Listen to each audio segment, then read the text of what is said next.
কোনো রকম ইস্ট, ইনো কিংবা ডিম ছাড়াই খুব সহজেই এবার ঘরেই বানিয়ে নিন একদম নরম তুলতুলে মিষ্টি পাউরুটি।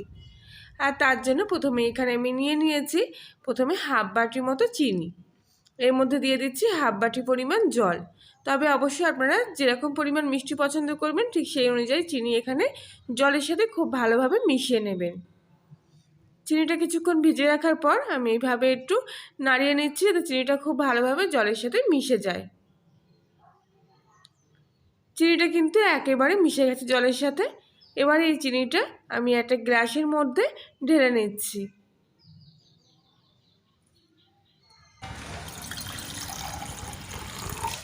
দু চামচ মতো বাটার একটু গলিয়ে নিয়েছি। এবার এটা চিনির শিরার সাথে মিশিয়ে দিলাম।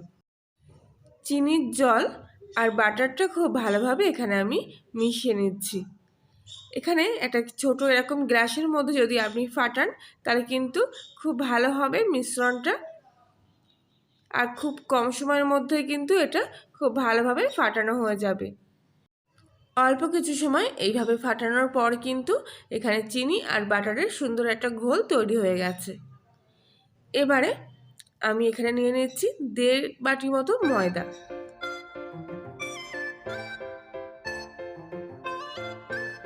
দিয়ে দিচ্ছি হাফ চামচিরও একটু কম বেকিং পাউডার, হাফ চামচি মতো বেকিং সোডা, আর দিয়ে দেবো স্বাদ মতো লবণ। সব কিছু একসঙ্গে এবার আমি ছেঁকে নিচ্ছি, কেননা ময়দা কিন্তু অনেক সময় কয়েকটা দানা হাত থেকে যায়, সেই জন্য কিন্তু এইভাবে অবশ্যই করে ময়দাটা এইভাবে ছেঁকে নেবেন, তাহলে কিন্তু পাউরুটিটা খুব জালিদার তৈরি হবে। এইবারে একটা বাটির মধ্যে এই ময়দাটা আমি ঢেলে নিচ্ছি। একটু বড় জায়গায় এগুলো ছাঁকলে ভালো হয়, তাই জন্য কিন্তু আমি একটা বড় থালা নিয়েছিলাম, নইলে বাটির মধ্যে একবারে কিন্তু আমি এটা ছেঁকে নিতে পারতাম। এবার এর মধ্যে দিয়ে দিচ্ছি আগে থেকে তৈরি করে রাখা চিনি আর বাটারের ঘোলটা। একটু হাত বলতে রেখে দিলাম। এবারে সব কিছু একসঙ্গে আমি ভালো করে মিশিয়ে নিচ্ছি, কিন্তু মনে হলো বাকিটাও লেগে যাবে, তাই বাকিটাও একসঙ্গে দিয়ে দিচ্ছি। আর যদি পরে একটু জলের প্রয়োজন হয় তাহলে কিন্তু এক্সট্রা বাইরে থেকে জল একটু আমি এর মধ্যে ব্যবহার করব। সব কিছু একসঙ্গে খুব ভালোভাবে এখানে মিশিয়ে নিচ্ছি। তবে এক্ষেত্রে আমার মনে হয় হাত দিয়ে এটা মেশালে ভালো হবে, তাই হাত দিয়ে মিশিয়ে নিচ্ছি। আর আরেকটু সামান্য পরিমাণ জল আমি এর মধ্যে দিয়ে দিলাম। সব কিছু ভালো করে একসঙ্গে এইভাবে মেখে নেব। একদমই কিন্তু শক্ত করে ময়দাটা মাখা যাবে না, যতটা সম্ভব নরম করে এখানে মাখার চেষ্টা করব। দেখুন এতটাই কিন্তু খামিটা নরম যে হাতে লেগে যাচ্ছে, তবু আমার মনে হচ্ছে এতে কিন্তু আরেকটু পরিমাণ জল দিলে খুব ভালোভাবে এটা মাখা হয়ে যাবে, তাই জন্য আরেকটু সামান্য পরিমাণ জলের মধ্যে আমি অ্যাড করছি। এবারে খুব ভালোভাবে কিন্তু এটা মিশিয়ে নিতে হবে, যাতে ময়দা আর জলটা খুব ভালোভাবে একসঙ্গে মিশে যায়। আজ কিন্তু এটা আমি মিষ্টি পাউরুটি তৈরি করছি, তাই কিন্তু চিনি দিলাম। অবশ্যই আপনারা যদি মিষ্টি পাউরুটি না পছন্দ করেন তাহলে চিনিটা কিন্তু অ্যাভয়েড করবেন। ঘরে থাকা মাত্র কয়েকটি উপকরণ দিয়ে কিন্তু খুব সহজে এই পাউরুটি আপনারা বানিয়ে ফেলতে পারবেন। ময়দার খামিটা কিন্তু ঠিক এরকম নরম করে মাখা হয়ে গেছে। এবার এটা কিছুক্ষণের জন্য আমি এই অবস্থায় রেস্টে রেখে দেব।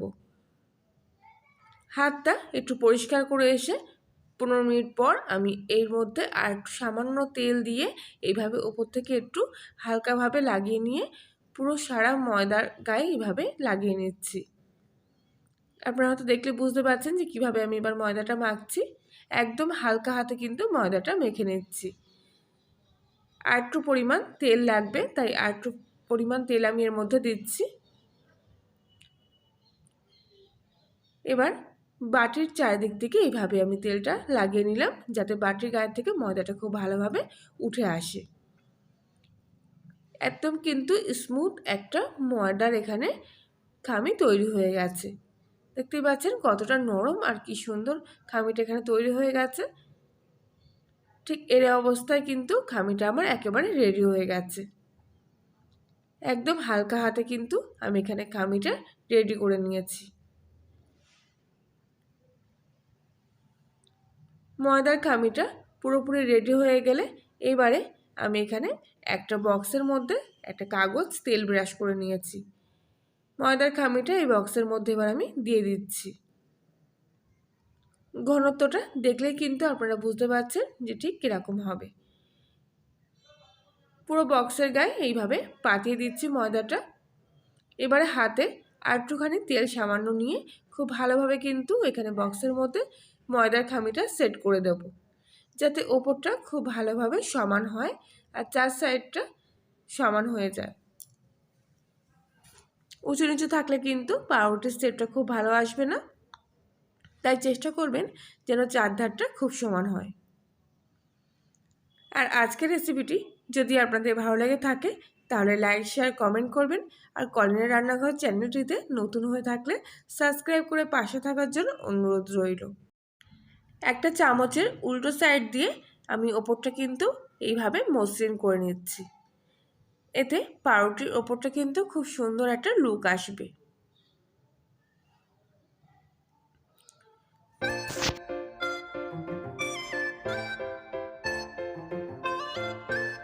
এবারে কিছুটা লিকুইড দুধ একটা ব্রাশের মধ্যে নিয়ে আমি এই খামিটার ওপর থেকে এইভাবে লাগিয়ে নিচ্ছি, যাতে ওপরের লুকটা খুব সুন্দর আসে পাউরুটির।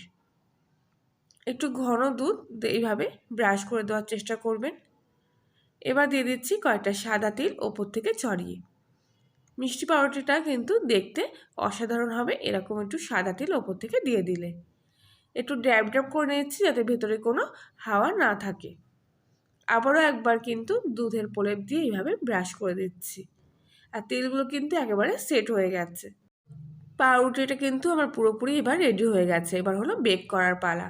প্রেশার কুকারে কিছুটা আগে থেকে ব্যবহার করা লবণ আমি এখানে নিয়ে নিয়েছি। এবার লবণটা আমি কুকারের মধ্যে এভাবে পাঠিয়ে দিয়ে কুকারটা 5 মিনিট মতো হাই ফ্লেমে গরম করে নিয়েছি। গরম করার পর এবার আমি পাউরুটির খামির বক্সটা এখানে বসিয়ে দিলাম। আর কুকারের ঢাকনাটা লাগিয়ে দিয়ে প্রথম 2 মিনিট হাই ফ্লেমে রাখলাম, আর এরপর 10 মিনিট লো ফ্লেমে রেখে পাউরুটিটা বেক করে নেব। মোট 15 থেকে 20 মিনিট মতো সময় লেগেছে পাউরুটিটা বেক হতে। আর দেখুন কত সুন্দর কিন্তু পাউরুটিটার কালার চলে এসছে ওপরটায়, আর অনেকটা কিন্তু আগের থেকে ফুলেও এসছে। কোনো রকম ইস্ট কিংবা ডিম ছাড়াই কিন্তু আপনারা ঘরেই এত সুন্দর পাউরুটি তৈরি করতে পারবেন। ঘরে তৈরি করা এই রুটি কিন্তু শরীরের পক্ষেও খুব হেলদি, কেননা এর মধ্যে কিন্তু বাইরে থেকে কোনো ব্যাকটেরিয়া দেওয়া হয়নি। ইস্ট কিন্তু এক ধরনের ব্যাকটেরিয়া, তাই ময়দাটাকে পচিয়ে ওইভাবে ফুলিয়ে তোলে।